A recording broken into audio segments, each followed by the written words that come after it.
तो ये जो क्राइसिस है निज़ाम भाई, वो प्रोडक्ट है ये सारी फ़लसफ़े जो पिछले 200-300 साल में जिनका गलबा रहा।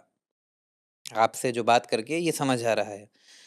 और एक और बात जो मुझे महसूस हो रही है कि हम लोग जो पूरा पब्लिक इंटेलेक्चुअल का डिस्कोर्स कर रहे हैं, उसकी जो एनालिसिस है या उसका फ्रेमवर्क है वो इन्हीं फ़िलॉसफ़ीज़ के फ्रेमवर्क में हम बयान कर रहे हैं, आप बयान कर रहे हैं, आप एडवर्ड सईद की बात कर रहे हैं, तो वो भी इन्हीं ट्रेडिशन से आते हैं मटीरियलिस्ट। उनके विदिन जो मुख्तलिफ ट्रेडिशंस हैं, आप युर्गन हबरमास की बात कर रहे हैं तो वो भी, आपने ग्राम्स्की की बात करी तो वो भी। और दूसरी तरफ हम बात कर रहे हैं कि इस्लाम का जो लीडरशिप का और स्कॉलरली पैराडाइम रहा है उसमें आप सल्लल्लाहु अलैहि वसल्लम, हदीसें और कुछ ऐसे एग्जाम्पल्स जो हमारे यहाँ पब्लिक इंटेलेक्चुअल लाइफ को और उसके एंगेजमेंट के ऊपर रोशनी डालते हैं। तो ये जो आयरनी है कि जो फ्रेमवर्क इस्तेमाल किया जा रहा है वो मैनिफेस्टली मटीरियलिस्ट है और वो डिवाइन ऑर्डर और उसकी जो नॉलेज पैराडाइम है उससे एंगेज नहीं कर पाता है। और हमने देखा जब पीछे हम बात कर रहे थे कि मुस्लिम में भी इंटेलेक्चुअल ट्रेडिशन फॉर रिवाइवलिज्म पिछले 100 साल में हुए हैं। और उसमें एक बड़ी मसाल है जो मलेशिया वगैरह में ट्रिपल आईटी बाकी कि भाई Islamization of knowledge, and where it failed was the synthesis of the western modern discourse with the Islamic legacy of ideas and ideals. So how would you resolve this dichotomy between the idea of public intellectual from the point of view of secular materialist discourse with the examples of Islamic prophetic mission? This is a very important question actually. What you have identified is actually very relevant also. क्योंकि मैं जो भी मैंने आपको examples दिए हैं, जहाँ से भी मैं एग्जांपल्स ला रहा हूँ, most of them are coming from left liberal tradition या फिर यूरोपियन मटीरियलिस्ट बैकग्राउंड।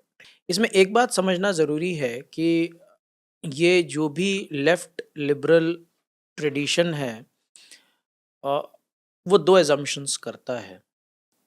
एक एजम्पशन तो वो ये करता है कि पब्लिक इंटेलेक्चुअल जो होगा वो क्रिटिकल बातें करेगा, क्वेश्चंस करेगा वो, and questions of public importance करेगा।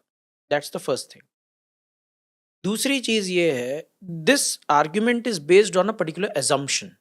वो एजम्पशन ये है कि public intellectual will have the agency, उसके पास इस बात की एबिलिटी होनी चाहिए कि वो ये बात करे।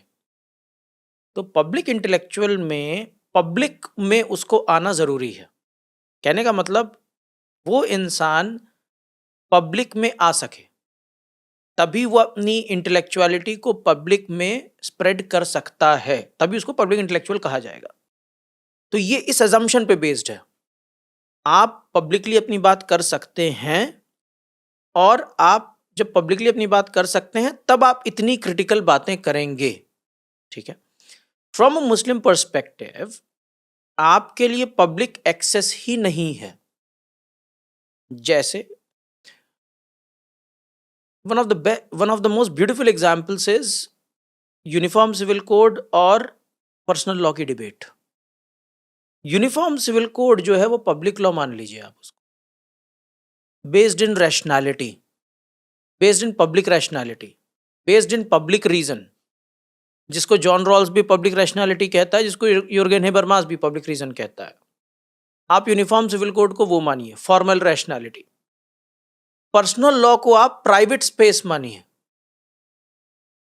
कि आपका ट्रेडिशनल अथॉरिटी है, ट्रेडिशन की लैंग्वेज है। ठीक है।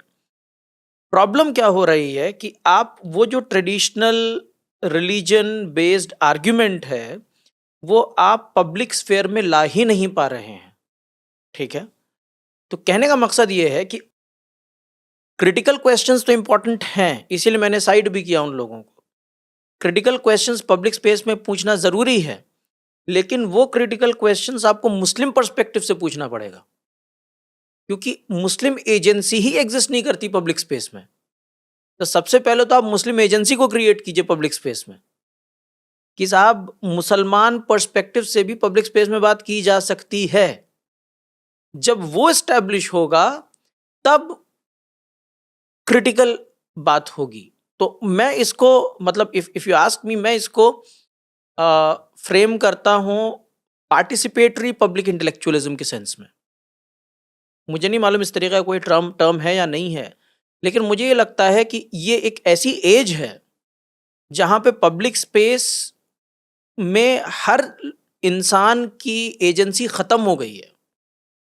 दलित अपने आप को रिप्रेजेंट नहीं कर पा रहा है, ठीक है, माइनॉरिटी अपने आप को रिप्रेजेंट नहीं कर पा रही है, स्पेसिफिकली मुस्लिम्स अपने आप को रिप्रेजेंट नहीं कर पा रहे हैं।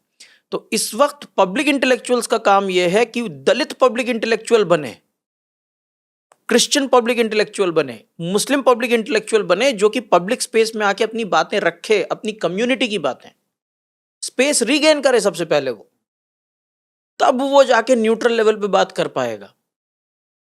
तो पहले तो ये पार्टिसिपेटरी डिस्कोर्स करना पड़ेगा आपको, सबके लिए ओपनिंग होनी चाहिए, सबको यहां पे आना चाहिए।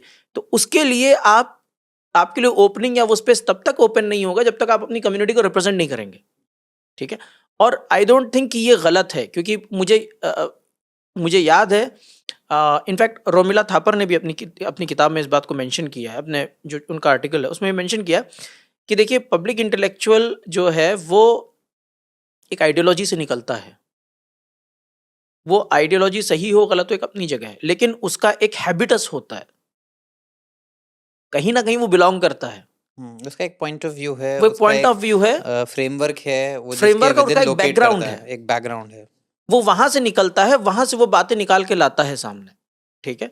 हाँ, लेकिन ये जरूरी है कि आप जब कम्युनिटी को रिप्रेजेंट करना चाहते हैं तो आपको क्रिटिकल होना बहुत जरूरी है।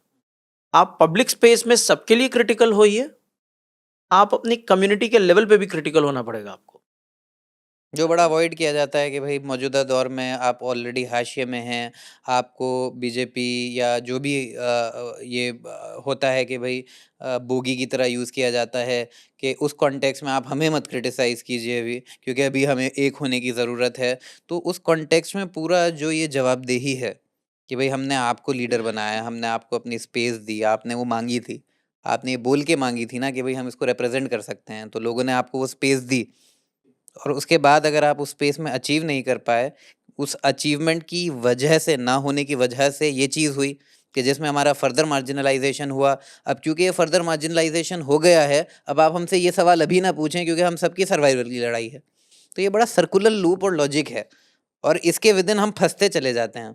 आप सवाल नहीं कर सकते क्योंकि सर्वाइवल है इसलिए आप सवाल नहीं कर सकते। नहीं भाई, आप ये देखिए ना कि इस्लामिक ट्रेडिशन जो है, आप इस बात को समझें कि इस्लामिक नॉलेज जो है वो स्कॉलरली बेस्ड नॉलेज है। ये हमने पहले ही डिस्कस किया कि भाई उलेमा जो हैं वो जिसको कहते हैं एयर्स ऑफ द प्रॉफिट हैं, प्रॉफिट सल्लल्लाहु अलैहि वसल्लम के बाद जो है वो उलेमा हैं, ठीक है। कोई भी डिसिप्लिन अगर स्कॉलरशिप की बेसिस पे डेवलप होती है, उसका फंडामेंटल नेचर है कि उसमें डिफरेंस ऑफ ओपिनियन होगा। एक ओपिनियन पॉसिबल ही नहीं है, क्योंकि अगर वो ह्यूमन एजेंसी के थ्रू, लोगों के थ्रू डेवलप हो रही है, तो लोगों का एप्रिसिएशन सब्जेक्टिव होता है। भाई इमाम अबू हनीफा के बाद इमाम मालिक कैसे आ गए फिर, ठीक है। प्रॉफिट मोहम्मद सल्लल्लाहु अलैहि वसल्लम के इंतकाल के 100 साल के अंदर ही, 100 साल तो मैं बहुत ज़्यादा बता रहा हूँ, बहुत कम, सुन्नी शिया कैसे निकल गया, ठीक है। आप कह सकते हैं कि पॉलिटिकल लड़ाई है, ठीक है, पॉलिटिकल डिस्प्यूट हो सकता है। लोग असल में सबसे ज़्यादा इसी सवाल से घबराते हैं हाँ कि जब आपका क्लेम यूनिवर्सल है, जी तो आपके यहाँ इंटरप्रिटेशन और रिलेटिविज्म कैसे हो पा रहा है? क्या आप भी subject to modernity, post modernity हैं? क्या आपके अंदर भी मॉरल रिलेटिविटी, इंटरप्रिटेशन और हर्मेनेटिक्स का जी इम्पैक्ट है? तो वो तो अल्लाह खुद कुरान में, सूरह इमरान में ये बात जी बोल रहा है कि कैसे इस्लाम कुरान में भी, या फिर पिछले गुजरे हुए जो दीन से आई हुई किताबें हैं, उनमें भी किस तरह से हर्मेनेटिकल एंगेजमेंट होता है, जी और उसमें ऑब्जेक्टिविटी और सब्जेक्टिविटी की क्या डिफरेंस है और क्या ओवरलैप है। तो जी उसके बावजूद हम घबराते हैं, क्योंकि हम कहीं ना कहीं ये जो मेथड ऑफ पब्लिक इंटेलेक्चुअल है, जो एक मटेरियलिस्ट पैराडाइम से आया था, हम उसी के पैमाने पे डिबेट क्रिएट करना चाहते हैं, उसकी रेफरेंस में। जी नहीं, देख इसको ऐसे देखिए ना आप, अली भाई, कि आप सी आप भले कितना कहें कि साहब मुसलमानों में इतने फ़िरक़े हो गए, ठीक है? सुन्नी में इतने फ़िरक़े हो गए, सुन्नी शिया हो गया, शिया में इतने फ़िरक़े हो गए। आप डाइवर्सिटी को या डिफरेंस ऑफ ओपिनियन को ख़त्म नहीं कर सकते, ये पॉसिबल नहीं है। क्योंकि अल्लाह ने दीन जो है वो जब इंसानों के हाथ में दिया इंटरप्रेट करने के लिए, और इंसान सब्जेक्टिव नेचर का होता है तो उसमें डिफरेंट ओपिनियंस आएंगे, कन्फ्लिक्ट भी आएंगे, कुछ सही ओपिनियन आएंगे, कुछ गलत ओपिनियन आएंगे, ठीक वो है? हदीस भी है ना कि भाई इज्तिहाद पे अगर सही है तो बिल्कुल, 2, बिल्कुल, और अगर सही नहीं भी हुआ और कोशिश सही थी जी, तो 1 आपको बेनिफिट मिलेगा। बिल्कुल। आप इंटेंशन आपका ज़रूरी आपका है, इंटेंशन ज़रूरी है। इंटेंशन आपका अच्छा होना ज़रूरी है। अब लेकिन इसमें क्या चीज़ है, इंटरेस्टिंग बात ये है जो लोग समझ नहीं पाते कि इवन इफ आप डिफरेंस ऑफ ओपिनियन मेंटेन करते हैं, आप एक पर्टिकुलर चीज से सबको जोड़ सकते हैं। The idea of Towhid and रिसालत, जहां पे जो आइडिया ऑफ तौहीद और रिसालत से जो डेविएट करता है उस पे पूरी उम्मत का कंसेंसस होता है कि वो outside the realm of Islam है।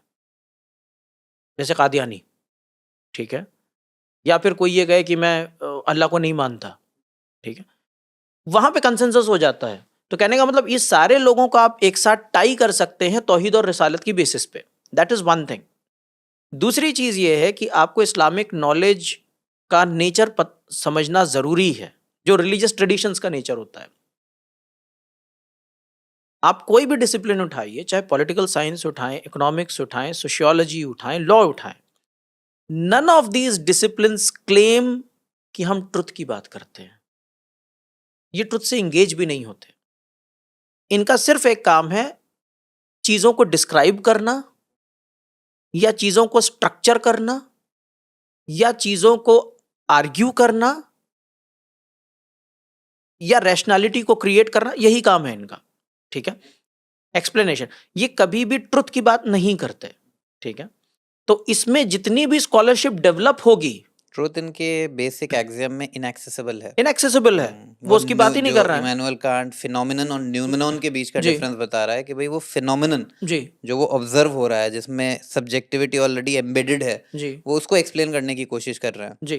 तो अब जब वो वाला मामला है तो इसमें इंटरेस्टिंग बात क्या होगी कि जितने भी स्कॉलर्स हैं वो कभी भी एक दूसरे को गलत नहीं कह पाएंगे, क्योंकि ट्रुथ की बात तो कर नहीं रहा है ना, वो नेचर ही नहीं है उस डिसिप्लिन का। वो इंटरप्रिटेशन का डिफरेंस बताएंगे कि इनके हिसाब से ये, मेरे हिसाब से ये है। जब आप इस्लामिक नॉलेज की बात करते हैं तो इस्लामिक नॉलेज ट्रुथ से डील करती है, तो स्कॉलर के ऊपर ये ऑब्लिगेशन होती है कि वो इंटरप्रिटेशन ना दे। ये जन्नत और दोज़ख का सवाल है, वो बताए सच क्या है, ठीक है? तो because he has an obligation to tell you what the truth is, वो उसका जो क्रिटिसिज्म है बहुत हार्श क्रिटिसिज्म होता है दूसरे का। नहीं, अगर आप ये भी देखें ना कि वो मेथडोलॉजिकली ज़रूरी भी बन जाता है कि अब जब कुरान को देखेंगे कि कुरान में मकासद भी हैं, कुरान में रूल ऑफ लॉ भी है, बट कुरान में अल्टीमेट उससे क्या अचीव हो रहा है वो भी है, और हिस्ट्री भी है। तो कुरान मुकम्मल बन रहा है वो, अगर वो सिर्फ 10 एक्सियम हो जाते हैं, ये भैया आपके 10 कमांडमेंट्स हैं, अब आप इनको अप्लाई करते रहिए, नहीं, उनको एग्जाम्प्लीफाई किया गया, उनको किस तरह मेथडोलॉजिकली इंस्टीट्यूशनलाइज किया जाएगा वो करके दिखाया गया, और फिर ये बोल दिया गया कि भाई ये जो पूरा कलेक्टिव है विद द प्रोफेटिक सुन्ना एंड हदीस, ये अल्टीमेटली फ्यूचर रिकमेंडेशन और फ्यूचर इंटरप्रिटेशन के लिए ये कॉर्पस और पर्टिकुलर मेथोडोलॉजी के साथ आप अचीव कर सकते हैं। तो वहाँ तो वो मजबूरी है आपको कि ट्रुथ को लाने की कोशिश करना, वो आपकी मजबूरी है। तो ये मेथड का पार्ट है, ठीक है? तो ये लोगों को लगता है कि भाई ये गलत है, ये गलत नहीं है। उलमा का एक दूसरे को हार्शली क्रिटिसाइज करना ये नॉलेज सिस्टम का पार्ट है, हिस्सा है, ये हिस्सा है, जी। ठीक है? और नॉलेज सिस्टम क्योंकि ह्यूमन बींग्स के थ्रू डेवलप हो रही है, उसमें सब्जेक्टिविटी आएगी। तो उलमा के पास दोनों चीजें हैं, सब्जेक्टिविटी से डील करना और ऑब्जेक्टिविटी को परस्यू करना।